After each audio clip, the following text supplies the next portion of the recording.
और चलिए आगे बढ़ते हैं। एनसीआरबी की रिपोर्ट पर आपने देखा कि कांग्रेस और बीजेपी की तरफ से अलग अलग प्रतिक्रिया सामने आई, लेकिन अब 3 तस्वीरें महिला अपराधों से जुड़ी हुई प्रदेश की दिखाते हैं और आपको दिखाएंगे और इसके माध्यम से बताएंगे कि चाहे राज किसी का भी हो, महिलाएं तो सुरक्षित कभी रही ही नहीं, उनको शायद सुरक्षित महसूस हुआ ही नहीं। पहली तस्वीर नरसिंहपुर की, जहां पर महिला से रेप और सुसाइड मामले में चिचली थाना प्रभारी एएसआई अनिल सिंह नप गए। एसपी अजय सिंह ने थाना प्रभारी को निलंबित कर दिया। रिपोर्ट नहीं लिखने के मामले में यह कार्रवाई हुई है। रेप के मामलों में 5 आरोपियों की गिरफ्तारी भी कर ली गई है। मृतका के पोस्टमार्टम रिपोर्ट पर एसपी ने कहा है कि अब तक ऑफिशियल रिपोर्ट नहीं मिली है। इससे पहले चौकी प्रभारी को एसपी ने सस्पेंड कर दिया। दूसरी तस्वीर खरगोन की, जहां पर मारूगढ़ गैंगरेप मामले में एसआईटी का गठन कर दिया गया और फरार आरोपियों पर इनाम की राशि बढ़ा दी गई है। इस मामले में आईजी योगेश देशमुख ने घटनास्थल का मुआयना किया और लापरवाही पर डायल 100 पदस्थ आरक्षक को सस्पेंड कर दिया। घटना के 3 दिन के बाद संदिग्धों और बाहरी लोगों से पूछताछ जारी है और आखिर में छतरपुर में दलित नाबालिग के साथ छेड़छाड़ की वारदात हुई। गांव के ही 2 युवकों पर आरोप है कि उसने नाबालिग के साथ छेड़छाड़ की और विरोध करने पर पिता के साथ मारपीट तक की गई। मामले में एक आरोपी गिरफ्तार है, दूसरा अभी तक फरार है।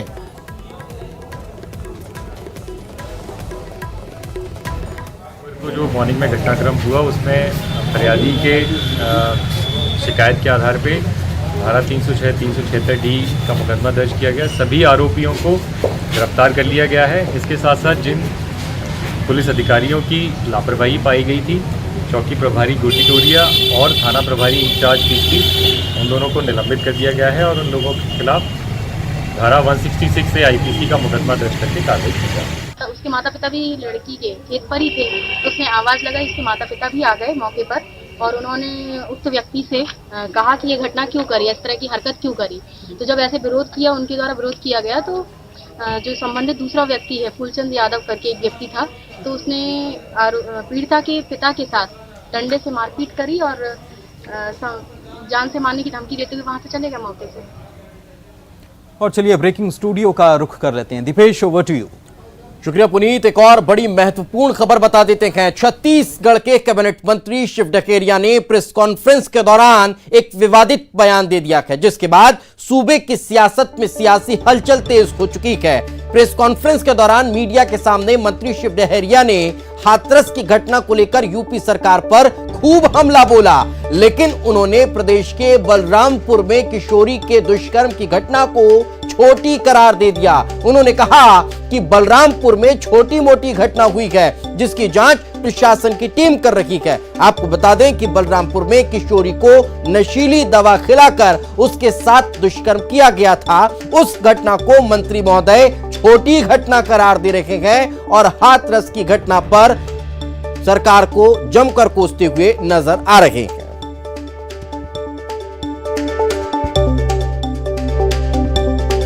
तो ये तुलनात्मक अध्ययन अब अलग अलग प्रदेशों में देखने को मिल रहा है। क्या कुछ कहा वो भी आपको सुनवाएंगे। आप जानते हैं कि विगत दिनों एक घटना उत्तर प्रदेश के हाथरस में हुई,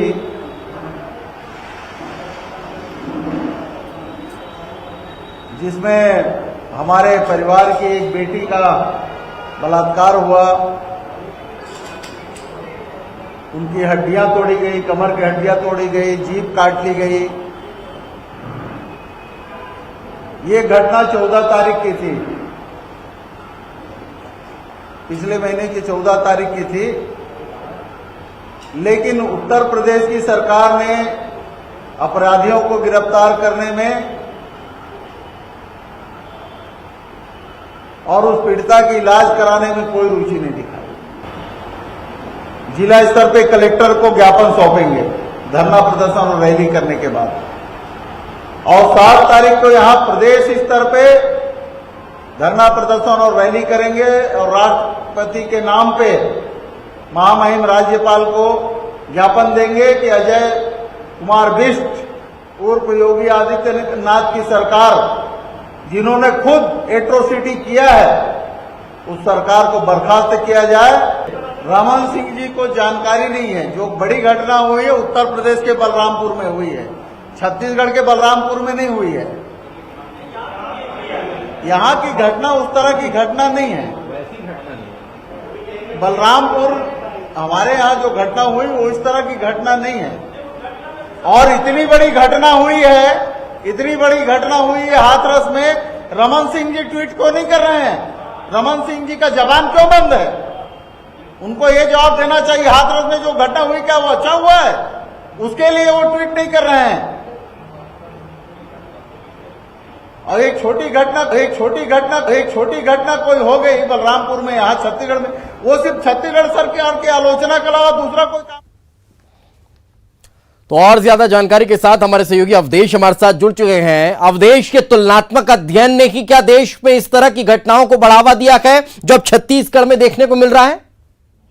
बिल्कुल, निश्चित तौर पे देखिए, एक जिम्मेदार पद पर बैठे मंत्री अगर इस तरह का बयान देते हैं कि छत्तीसगढ़ के बलरामपुर में जो दुष्कर्म की घटना हुई है वो छोटी घटना है और स्थानीय प्रशासन उसकी जांच करेगी, उलट यूपी में जो घटना घटी वो बड़ी घटना है, तो बड़ी अजीब बात है कि अपने प्रदेश की घटना को मंत्री खुद छोटी घटना करार देते हैं और दूसरे प्रदेश की घटना को बड़ी घटना करार देते हैं। उनसे जब बाद में फिर से पूछा गया तो उन्होंने बड़ी ही बेबाकी से कहा कि हाँ, यहाँ की घटना छोटी मोटी घटना, स्थानीय प्रशासन उसका जांच कर लेगा। तो सवाल ये है कि एक किशोरी की छत्तीसगढ़ के बलरामपुर में वाड्रफ नगर क्षेत्र में एक किशोरी को नशे की का दवाई खिला के उसके साथ दुष्कर्म किया जाता है, उसको छत्तीसगढ़ के मंत्री शिव कुमार डहरिया छोटी घटना करार देते हैं। तो अब समझा जा सकता है कि सरकार के इस मंत्री के भीतर संवेदनाएं कितनी है और जिस बात को लेकर वो राजनीति कर रहे हैं उस राजनीति के पीछे का सियासत नहीं, अवधेश ठीक है, संवेदनाओं को खूंटी पर टांग भी दिया जाए, लेकिन फिर सवाल ये खड़ा होता है कि फिर तो आपराधिक तत्वों के लिहाज से ये बड़ा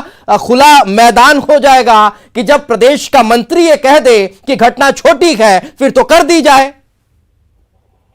निश्चित तौर पे देखिए, बिल्कुल सही बात है। अगर दुष्कर्म की घटना छत्तीसगढ़ में मंत्री को छोटी घटना लगती है तो समझा जा सकता है कि सीधे तौर पे अपराधी को बढ़ावा देने वाला ये बयान है, क्योंकि अगर छोटी घटना होने लगी दुष्कर्म की घटना तो घटना पे लगाम कैसे लगाया जाएगा इस सवाल का जवाब मंत्री जी के पास नहीं होगा। लेकिन चौंकाता है ये बयान उस जिम्मेदार के मुंह से जो छत्तीसगढ़ में मंत्री के पद पे बैठे हुए हैं और आज हाथरस की घटना को लेके मीटिंग करते हैं, आंदोलन का ऐलान करते हैं कि राजधानी में आंदोलन किया जाएगा, लेकिन अपने ही प्रदेश में इस तरह की घटना घटती है उसे वो छोटी घटना। बिल्कुल, और ये बयान इस बात को भी स्पष्ट करता है कि चाहे कहीं भी किसी भी प्रदेश में देश के किसी भी कोने में अगर कोई इस तरह की घटना होती है और अगर वो बड़ी बनती है तो उसे बड़ा बनाया जाता है राजनीतिक लिहाज से। अगर कांग्रेस शासित प्रदेश में घटना होगी तो बीजेपी बड़ा बनाएगी और अगर बीजेपी शासित प्रदेश में होगी तो घटना को बड़ा बनाने का काम कांग्रेस करेगी। ये इस तरह की मानसिकता आज देश के सामने स्पष्ट तौर पर आती हुई दिखाई देती है। बहुत बहुत शुक्रिया अवधेश इस तमाम जानकारी के लिए।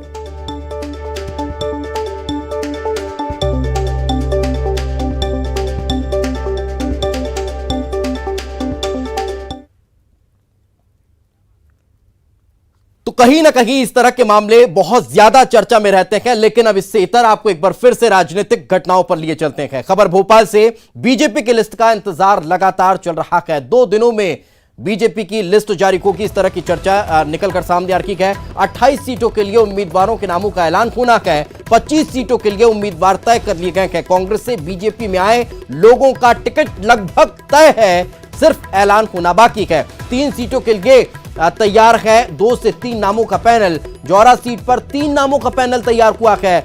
ब्यावरा आगर सीट पर भी 2-2 नामों का पैनल तैयार किया गया है। यानी कि समझा जा सकता है कि यहां पर अब दावेदारों ने अपने दावेदारी को और मजबूती के साथ रखना शुरू कर दिया है।